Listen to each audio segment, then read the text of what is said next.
Bismillahirrahmanirrahim. Alhamdulillahil qail. Ya ayyuhalladzina amanu inna min azwajikum wa auladikum aduwwallakum fahzaruhu. Asyhadu an la ilaha illallah wa asyhadu anna Muhammadan abduhu wa rasuluhu la nabiyya ba'dah. Allahumma sholli wa sallim ala sayyidina Muhammad wa ala alihi wa ashabihi ajma'in. An Anas radhiyallahu anhu annahu qala Rasulullah sallallahu alaihi wasallam yattabi'ul maita salasatun ahluhu wa maluhu wa amaluhu yarji'u isnan wa yabqa wahid ahluhu wa maluhu wa yabqa amaluhu. Al-hadis muttafaqun alaih. Bapak-bapak, ibu-ibu, jamaah sholat subuh yang Allah muliakan. Alhamdulillah dengan izin Allah, pertama-tama kita masih diberi kesempatan untuk dapat hadir dalam masjid yang kita cintai ini guna agar dapat kita mendirikan sholat subuh berjamaah. Sholat perintah Allah berjamaah sunnah Rasul. Sekaligus agar dapat pula kita bertahan sejenak untuk mendengarkan tausiah pencerahan kuliah subuh, dengan harapan mudah-mudahan kegiatan kita ini mendapat barokah dan redha Allah, dan semoga ibadah kita diterimanya sebagai amal soleh. Amin ya rabbal alamin. Kemudian selawat dan salam kepada Allah juga kita mohonkan agar senantiasa tercurah kepada Nabi kita Muhammad sallallahu alaihi wasallam. Allahumma sholli ala Muhammad wa ala ali Muhammad. Beliau sebagai Rasulullah dan panutan umat. Mari kita awali kuliah subuh kita dengan bersama-sama membaca basmalah. Bismillahirrahmanirrahim. Bapak-bapak, ibu-ibu, saudara-saudara jamaah salat subuh yang Allah muliakan, dalam kesempatan yang berbahagia ini landasan kuliah subuh kita sebuah sunnah Rasulullah sallallahu alaihi wasallam. One day one hadis ya. Kalau bisa setiap hari kita membahas hadis satu buah, karena hadis itu jumlahnya luar biasa banyaknya. Tadi telah kita bacakan lafadznya. Hadis yang kita sampaikan tadi sanadnya daripada Anas bin Malik radhiyallahu anhu, diriwayatkan oleh seluruh para ahli hadis, muttafaqun alaih, baik Bukhari, Muslim, Tirmidzi, Ibnu Majah, Al-Baihaqi, Ad-Dailami dan sebagainya, termasuk Abu Daud. Di dalam hadis ini Bapak Ibu, Nabi menjelaskan yattabi'ul maita salasah, tiga yang mengantarkan jenazah ke kubur. Kalau ada orang mati diantarkan ke kubur, tiga yang mengantarkan. Pertama, ahluhu, keluarga, anak istri, orang tua, mertua, saudara, karib kerabat, tetangga, kenalan dan sebagainya. Biasanya kalau nenek lo orang matinya tuh banyak mengantarkan tuh. Tapi kalau orangnya biasa-biasa saja, apalagi jauh dari masjid ya Pak ya, itu tidak barah tuh Pak. Yang kedua yang mengantarkan yaitunya maluhu, sebagian kecil kekayaan. Contoh fasilitas Karena banyak yang menghantar kubur ada mobilnya itu dipakai, Pak. Tapi begitu selesai acara kuburan, harta tadi pulang ke rumah. Atau kalau ada yang tabojo keranda jenazah itu, kain panjang halus, bantal, kasur dan sebagainya dibawa pulang ke rumah. Itulah harta. Kemudian yang ketiga yaitunya amaluhu atau ibadatu, amalnya. Amal yang kita kerjakan selagi hidup di dunia, itulah yang mengantarkan. Cuman amal itu dua. Ada yang baik, ada yang tidak baik. Mudah-mudahan amal yang mengantarkan oleh kita yang baik semuanya. Nah, Bapak Ibu, di antara yang tiga itu, dua kembali pulang. Yarji'u isnan, dua kembali pulang. Pertama, handai tolan seluruh anak istri pulang, walaupun yang mati ayahnya anak pulang, yang mati si suami pulang. Kemudian yang kedua harta yang dibuka kuburan tadi itu balik pulang balik. Jo kasu jo bantah di pulau pulang. Kok dimasukkan banyak. Tapi kenyataan tidak seperti itu. Cuma yang jelas dan yang tabot itu hanya kain kapan itu nyaleh. Kemudian satu diantaranya kekal bersama dia. Wahidun ya bokoh, kekal. Itulah ibadah. Jadi tiga yang mengantarkan Bapak-Bapak Ibu, yang satu yang kekal hanya ibadah. Bapak Ibu yang dimuliakan Allah, di antara yang tiga itu, yang pertama harta, yang kedua keluarga. Setiap kita membutuhkan, Pak. Siapa yang tidak butuh dengan harta, siapa yang tidak butuh dengan keluarga. Oleh karenanya kita diberi kesempatan, upayakanlah meraih yang dua itu. Tapi dengan catatan Bapak-Bapak Ibu, lambat laun berpisah dengan kita. Tak kumpul atau dawa ya Pak. Ada anak keluarga berpisah. Ada yang berpisah selagi hidup, ada berpisah setelah meninggal salah satu. Itu pasti, Pak. Tapi berapa banyak orang Bapak Ibu dengan harta, dengan keluarga berpisah selagi hidup. Namun sebagai mantan hakim agama, Bapak Ibu, berapa banyak orang berpisah, Pak, selagi hidup. Kalau berpisah, Pak, juara itu berpisah. Tapi yang jelas mati salah satu lah pasti itu. Oleh karenanya Bapak-Bapak dimuliakan Allah, di satu sisi keduanya anugerah. Dengan kedua itu kita bisa saja bisa bahagia dunia akhirat sepanjang kedua-duanya membuat kita dekat kepada Allah. Kedua-duanya membuat kita banyak ibadah kepada Allah. Tapi ingat Bapak Ibu, di sisi lain kedua-duanya oleh kita merupakan musuh, merupakan fitnah.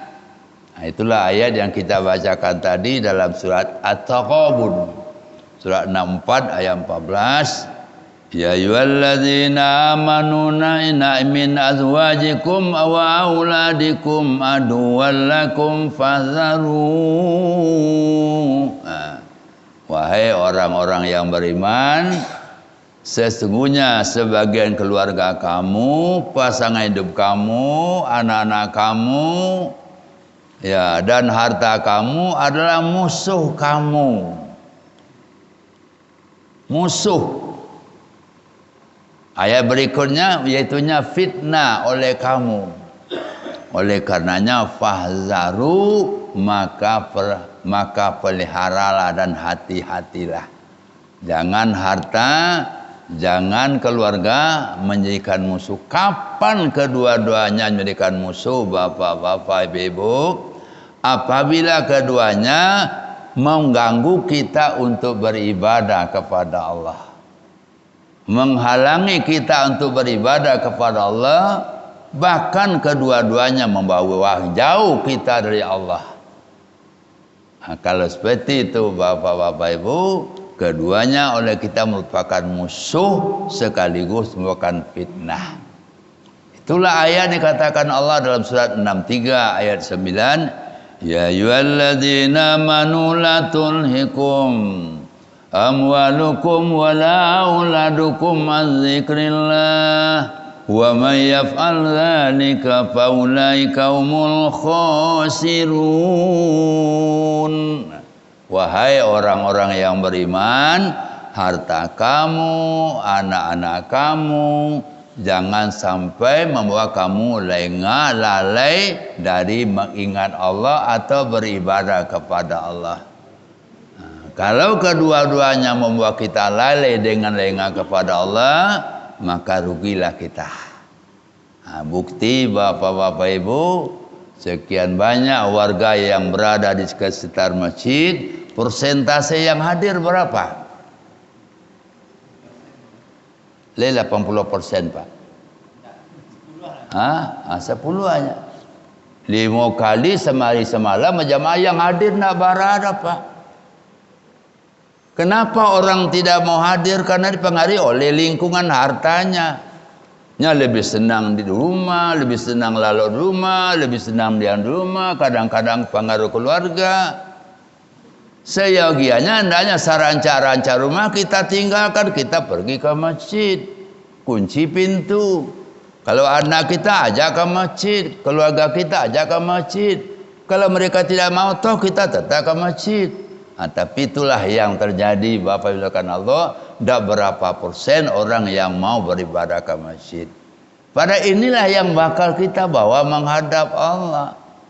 Anak harta nanti tidak bisa membela kita.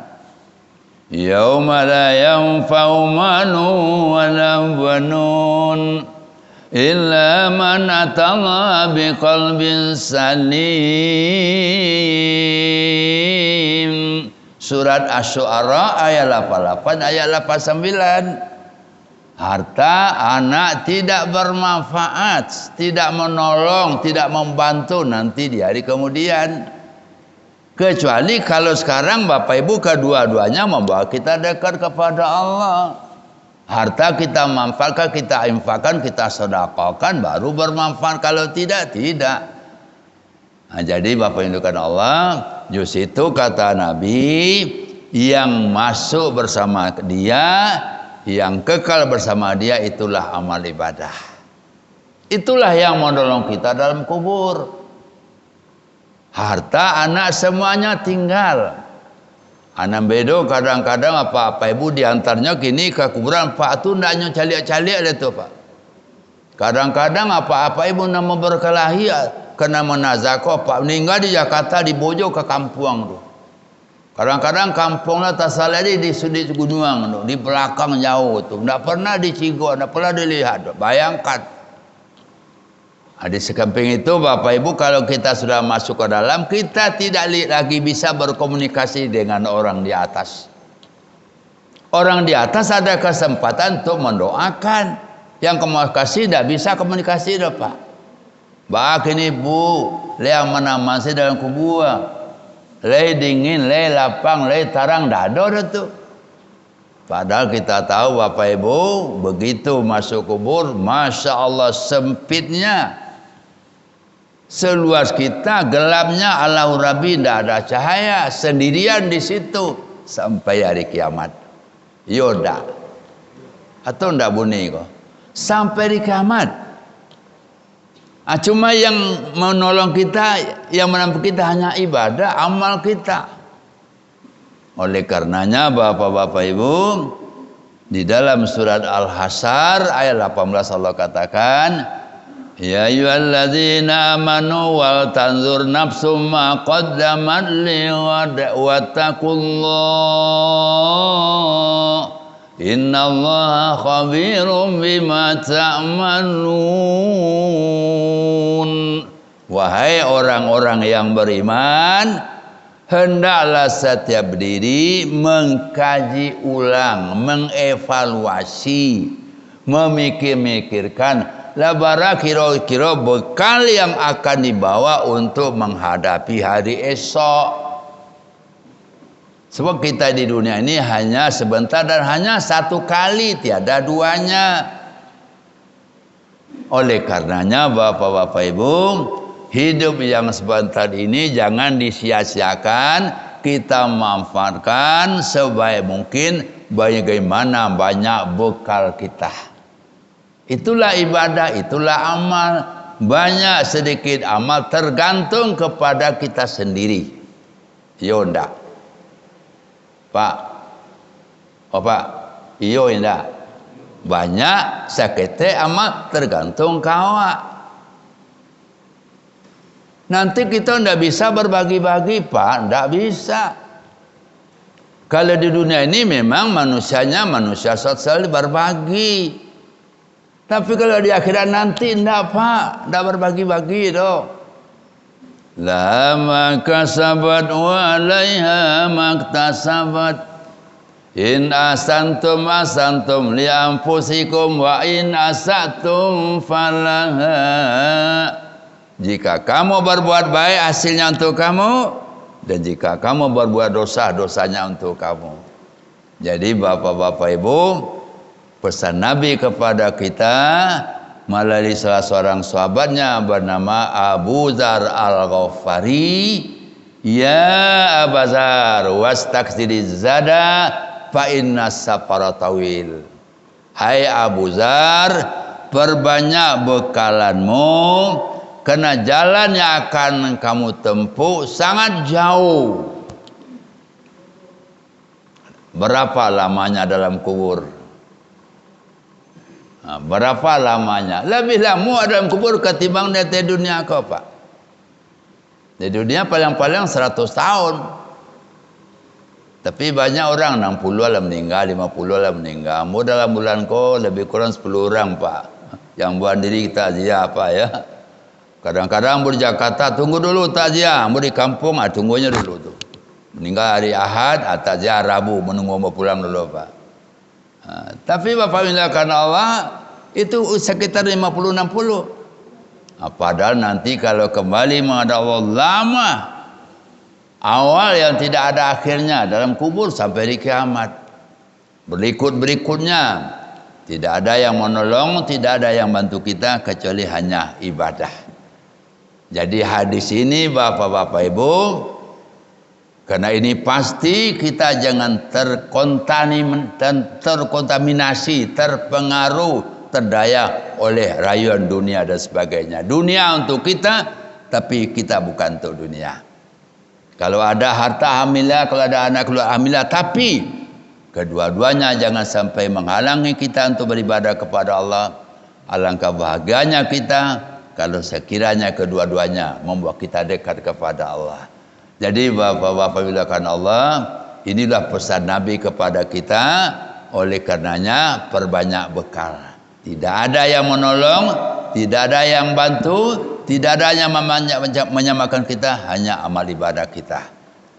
Kalau kita berharta, yang sebaiknya kita infakkan selagi hidup sebelum mati. Itu firman Allah tuh. Wa anfiqu mimma razaqnakum min qabli ayatiyadakumul maut. Infakkanlah hartamu sebelum mati, selagi hidup. Andanya sebanyak-banyak untuk dunia, ratu dawa lebih banyak untuk ke akhirat. Ada orang kenyatakan banyak Pak? Untuk dunia atau untuk akhirat? Lihat dojo piti Pak nyobangunnya untuk dunia baru. Lah sudah rumah ruko leh, sudah ruko apa leh, dibangun yang lain, awak mati tinggal, aman tuh ke akhirat. Padahal bapak-bapak ibu seperti bapak ke akhirat kok luar biasa nilainya. Kalau tadi bapak ibu berinfak 2.000, itu di sisi Allah menjadi 1.400.000. So 1 rupiah tuh gantinya 4.700. Kalau berinfak awak sebantar kau bapak 5.000 itu menjadi 3,5 juta. Kalau 10.000 7 juta. Pulang bapak dari masjid sampai ke rumah mampir di kedai mengkalontong pokoknya. Masuk orang miskin Pak. Nah sebenarnya pitinya pas papa, tapi karena miskin kita berlebih uang, ayo bantu. Ayo bersedekah, Bu. Katukan jual. Jadi minta piti apakku ambo sembayan. Alah Pak pulang salah. Kiranya 2 bungkus untuk orang rumah silap balikan cuma 10.000. Kalau sampai ambotus 5.000 nya Pak. Ziko berapa? Kalau pakai talu ada buka balabia itu. 5.000. 5.000 kita bersedekah Bapak-bapak Ibu lontong ke orang lain itu di sisi Allah 700 Pak. 700 kali 1.000 berapa? Imbalannya setelah ini kesempatan, ini peluang oleh kita menambah bekal menuju kampung akhirat. Jadi kalau berinfakor selagi hidup sebelum mati. Jadi contoh orang kampung Ambo Pak. Orang kampung Ambo kalau kau berinfak kau wakaf pesannya. Kok jadi apa mati yo nak. Kok jadi mama mati kok piti ko ame ko cincin ko agen ke pengurus. Agen KTPA tapi kok jadi mati kalau tak mati tak jadi. Itu di kampung Ambo Pak. Di Siko kan ada orang seperti itu dah.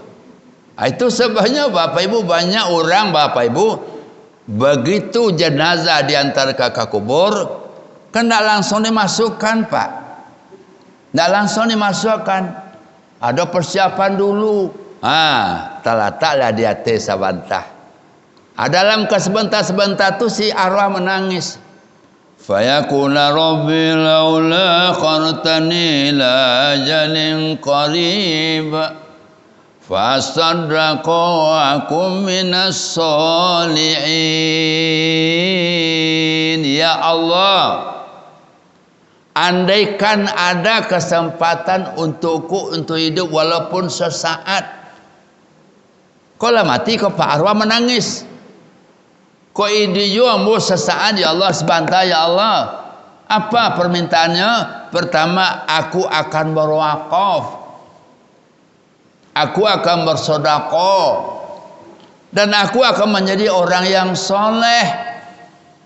Kapan menangis? Kapan berkata? Setelah meninggal itu diucapkan di pintu kubur. Tapi sayang Bapak Ibu, Allah tidak dengar, Allah tidak kabulkan. Sesal dahulu pendapatan, sesal kemudian tiada berguna. Oleh karenanya kata Nabi kepada kita, wastaksiriz zada fa inna safaratawil. Perbanyak bekal, perbanyak amal, itulah yang akan menolong kita. Kuburan yang sempit bisa lapang, kuburan yang gelap bisa bercahaya, kuburan yang sepi bisa ramai.